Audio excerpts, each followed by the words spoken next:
हाँ जी, राम राम जी। क्या हाल चाल आपके? उम्मीद करता हूं आप और आपका परिवार ठीक ठाक होगा। जो बच्चे 21 मई को एचसीएस के एग्जाम में बैठने वाले हैं उनके लिए एक जरूरी अपडेट है, एक जरूरी सूचना है, एक जरूरी जानकारी है, एक जरूरी इंफॉर्मेशन है। यदि ये इंफॉर्मेशन आपके पास नहीं है, जानकारी आपके पास नहीं है, गलती से गलती हो गई तो गलती से बहुत बड़ी गलती का शिकार आप हो जाओगे। जिनको पता है बहुत अच्छी बात है, वो भी इस वीडियो को जरूर देख ले ताकि उनके माइंड में एक बार फिर घुस जाए कि ये गलती नहीं करनी है। यदि ये गलती कर दी तो गलता हो जाएगा, समस्या हो जाएगी।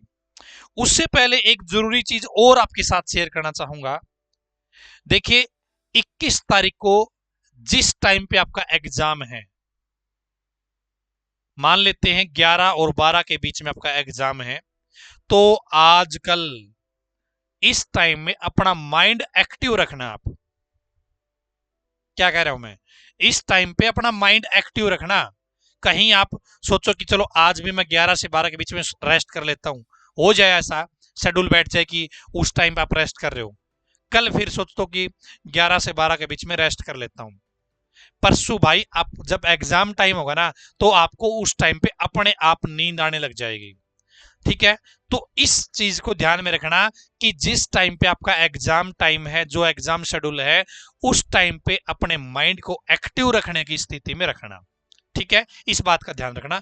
ये मैं इसलिए बता रहा हूं क्योंकि जो नीट वगैरह के बच्चे होते हैं ना, उनको ये चीज सजेस्ट करी जाती है। जो कोचिंग सेंटर है, जो उनके अध्यापक होते हैं, वो बताते हैं कि भाई इस चीज का ध्यान रखना, वरना जैसे नीट में वर्षों की मेहनत होती है भाई, सेम चीज आपके साथ होती है। आपकी चीज भी, आपने जो मेहनत कर रखी ना, वर्षों की मेहनत है।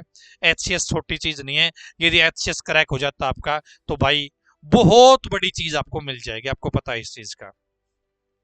तो अब आते हैं जी वास्तव में हम नेक्स्ट पॉइंट पे, जिसके लिए मैंने वीडियो स्पेशली बनाई है। देखिए, एक चीज, एक रूल बना रखा है एचपीएससी ने, वो रूल आपको नहीं पता है और आप उस रूल में जो इंफॉर्मेशन है वही गलती कर देते हो, भाई एग्जाम अच्छा करके आओगे तो भी एग्जाम आपका करेक्ट नहीं माना जाएगा, तो तब भी आपको दिक्कत हो जाएगी।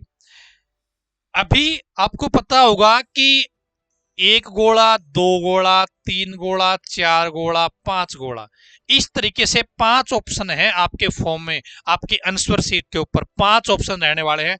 हम इसको ए बी सी डी, और पांचवे को मान लेते हैं जी हम इस तरीके से हैश। ठीक है? ये चार ऑप्शन तो ठीक है जी, राइट आंसर के हैं, इनमें से एक राइट आंसर है। इनमें से क्या है? एक राइट आंसर है, राइट ऑप्शन है। अब जिसको आता होगा, जिसको पता होगा राइट ऑप्शन का, वो इसको सेलेक्ट कर लेगा जी इन चार में से। या तो इसको भर देगा वो, या इसको भर देगा, किसी एक को वो जरूर भर देगा। लेकिन हो सकता है भाई आपको क्वेश्चन का आंसर ना आता हो। क्या है? आपको क्वेश्चन का आंसर ना आता हो, तो आप सोचोगे भाई मैं तो जो जो प्रश्न मेरे को आता है, मैं तो उसका उत्तर दूंगा। ठीक है? यदि आपने ये चीज कर दी, आपने सोचा भाई पहला ऑप्शन, पहला प्रश्न मुझे नहीं आता है, आप खाली छोड़ रहे हो। दूसरे का नहीं आया, पांचवे का नहीं आया, आठवें का नहीं आया, दसवें का नहीं आया, आपने ये सारे ऑप्शन खाली छोड़ दिए, इनमें से कोई भी ऑप्शन अटेम्प्ट नहीं किया, कोई भी ऑप्शन, कोई भी गोला नहीं भरा। यदि इन गोले ना भरने वाले प्रश्नों की संख्या आपकी 10 से ज्यादा हो गई, तो आपका पेपर चेक नहीं होगा। हाँ जी, आपका पेपर चेक नहीं होगा। आपने बाकी के जितने बच गए, हम मान लेते कि 100 क्वेश्चन है आपके एग्जाम में, आपने 11 क्वेश्चन क्या कर दिए? खाली छोड़ दिए, उनमें से कुछ भी नहीं भरा, और 89% आपने कर दिए बिल्कुल सही। सबके गोले वाले भर दिए, सब कुछ तो करना था, लेकिन 11 का नहीं किया भाई, पेपर चेक नहीं होगा आपका। 11 में दिया आपने, कोई भी गोला नहीं भरा। अब ठीक है, ये बात समझ गए आप, तो क्या करें इस कंडीशन में? क्या गलत भराएंगे? क्या गलत भर दे क्या? नहीं भाई, गलत नहीं भरना है।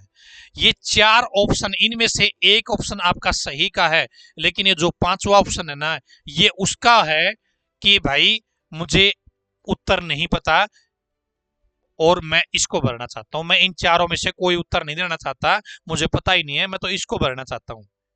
यदि आपको चारों ऑप्शनों में से कोई ऑप्शन नहीं फिल करना है तो आपको ये यूज करना है, ये भरना है। यदि आपने पांचों गोलों में से एक भी गोला नहीं भरा और इस तरीके से आप ये चीज 10 प्रश्नों के साथ कर देते हो तो आपकी OMR सीट चेक नहीं होगी। ये न्यूज़पेपरों में भी आपने देखा होगा, ये चीज आप ध्यान दीजिएगा इस चीज के ऊपर। ये मैं इसलिए शेयर कर रहा हूं ताकि इस छोटी सी गलती से आपका बड़ा भविष्य खराब ना हो, आपके बड़े सपने बेकार खराब ना हो, ठीक है ना। और ये मत सोचना कि भाई ये गलतियां कौन करता है, भाई हम में से ही ये गलतियां होती है, हम जैसे इंसान ही इन गलतियों को कर देते हैं, कोई बड़ी बात नहीं है। पहले लाखों लोगों ने, सैकड़ों लोगों ने गलतियां की है, इसलिए आपको प्री इंफॉर्मेशन दे रहा हूं, आपको सचेत कर रहा हूं कि इस तरीके की गलती मत करना। इस वीडियो को आप उस टाइम भी देख के जाना जिस टाइम आप एग्जाम में बैठने वाले हो कि मुझे ये गलती तो करनी ही नहीं है, अदरवाइज जो आपने 89% कर दिए वो भी सर्व सत्यानाश हो जाएगा। ठीक है, क्लियर है। और दूसरी बात मैंने आपको बताई कि आप अपने शरीर को जिस टाइम पे आपका एग्जाम शेड्यूल है, एग्जाम भाई 11 से 12 होना है, 12 से 1 होना है, उस टाइम पे आप अपने माइंड को एक्टिव रखिएगा। कहीं आप जैसे सो जाओ मैं तो रेस्ट करता हूं, कल भी आप रेस्ट कर लो, परसों आपको अपने आप शरीर आपका अपने आप रेस्ट मांगेगा कि भाई 12 बज गए, सोता हूं मैं तो, कल भी सोया था, परसों भी सोया था, उसी टाइम पे आपका एग्जाम टाइम है, तो भाई शरीर जो आपका माइंड है वो काम नहीं करेगा, समस्या हो जाएगी। ठीक है, तो ये मामला था आप सभी के लिए, और आप सभी को ढेर सारी शुभकामनाएं जो इस एग्जाम में बैठने वाले हैं। ठीक है, ऑल दी बेस्ट आप सभी को, धन्यवाद।